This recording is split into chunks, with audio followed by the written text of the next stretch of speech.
अस्सलामुअलैकुम। आज मैं आपके साथ शेयर कर रही हूँ पास्ता बनाने की रेसिपी जो बहुत टेस्टी बनकर तैयार होते हैं।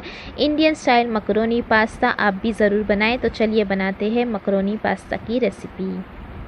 तो सबसे पहले हम पास्ता को बॉईल कर लेंगे। तो यहाँ पर मैंने कढ़ाई में पानी रख दिया है गर्म करने के लिए। उसमें हम ऐड कर देंगे 1 टीस्पून तेल और साथ में हम यहाँ पर ऐड कर देंगे नमक। हाफ़ टी स्पून इसमें मैंने नमक ऐड कर दिया है। अब हम पानी में अच्छा सा बॉईल आने देंगे। तो जब इस तरह से पानी बॉईल हो जाए तब हम इसमें ऐड कर देंगे 1 कप पास्ता का आप जो चाहे वो शेप में मिलते हैं पास्ता, वो आप अपने मनपसंद हिसाब से ले सकते हैं।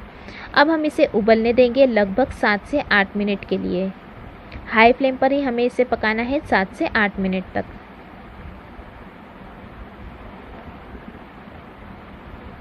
तो यहाँ पर टोटल 8 मिनट हो चुके हैं और यह पास्ता अच्छी तरह से गल गया है। तो यहाँ पर हम कट करके देख लेंगे। अगर इजी तरीके से ये कट हो रहा है तो देखिए अच्छी तरह से पास्ता गल गया है। तब हम जो इसका पानी है उसे निथार लेंगे और पास्ता को एक साइड रख देंगे छन्नी में डालकर। ये देखिए हमने इसका पानी जो है वो निकाल लिया है। अब हम एक पैन गरम करने रखेंगे और पैन में हम ऐड कर देंगे 1.5 टेबलस्पून तेल और तेल को अच्छा गरम होने देंगे। तेल गरम होने के बाद हम इसमें ऐड करेंगे 1 टेबलस्पून कटा हुआ अदरक लहसुन को मैंने बारीक कट कर लिया है। लहसुन का कलर हल्का सा डार्क होने तक हम इसे भून लेंगे। उसके बाद हम इसमें ऐड कर देंगे 1 मीडियम साइज़ की प्याज बारीक कटी हुई। साथ में हम इसमें ऐड करेंगे 2 हरी मिर्च कटी हुई और मिक्स करते हुए भून लेंगे प्याज को सॉफ्ट होने तक। अगर आप बच्चों के लिए बना रहे हैं तो आप हरी मिर्च का इस्तेमाल ना करें या कम करें।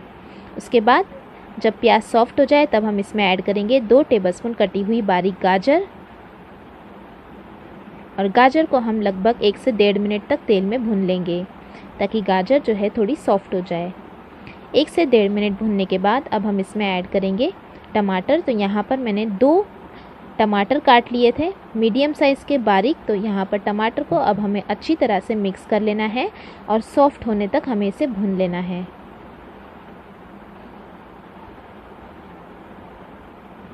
तो ये हमने मिक्स कर लिया। अब हम इसी तरह से इसे पकने देंगे ढककर ताकि टमाटर जो है वो सॉफ्ट हो जाए। तो 3 से 4 मिनट तक लो फ्लेम पर हम इसे ढककर रहने देंगे। तो ये 4 मिनट तक मैंने बिल्कुल लो फ्लेम पर इसी तरह से पकने दिया था और ये देखिए टमाटर जो है वो थोड़े सॉफ्ट हो गए हैं। अब हम इसमें ऐड करेंगे 2 टेबलस्पून कटी हुई शिमला मिर्च, जिससे इसका टेस्ट जो है वो और बढ़ जाएगा और मिक्स कर लेंगे। आप इसमें अपने मनपसंद और सब्जियां ऐड कर सकते हैं जैसे बीन्स है, मटर है। और ये मिक्स करने के बाद 1 मिनट तक मैंने भूना। उसके बाद हम इसमें ऐड करेंगे नमक स्वाद अनुसार। हाफ़ टी स्पून हम इसमें ऐड करेंगे कश्मीरी लाल मिर्च पाउडर और इसे मिक्स कर लेंगे।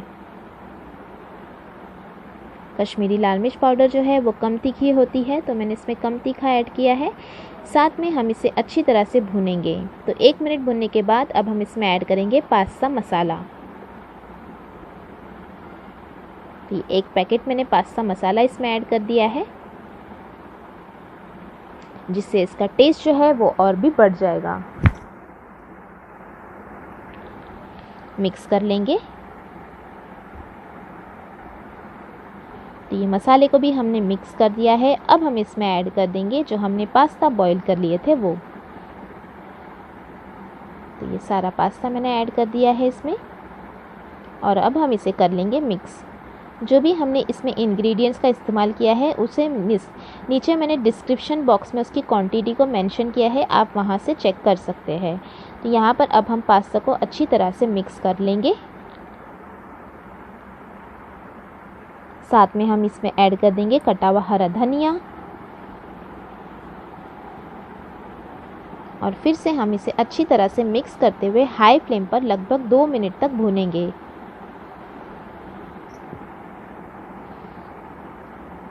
तो ये 2 मिनट तक मैंने मसाले में पास्ता को भून लिया है और ये हमारा मज़ेदार इंडियन स्टाइल मकरोनी पास्ता बनकर तैयार है। तो आप इसे गर्मा गर्म सर्व करें और ये पास्ता की रेसिपी आप इसी तरीके से बनाएं, बहुत टेस्टी बनकर तैयार होगी। इसमें खट्टा मीठा जो फ्लेवर आएगा वो बहुत अच्छा लगेगा। और आपको ये रेसिपी अच्छी लगी तो लाइक और शेयर ज़रूर करें। चैनल को सब्सक्राइब करना ना भूलें और वीडियोस कैसी लगी कमेंट करके भी ज़रूर बताइएगा। Thanks for watching. Have a good day.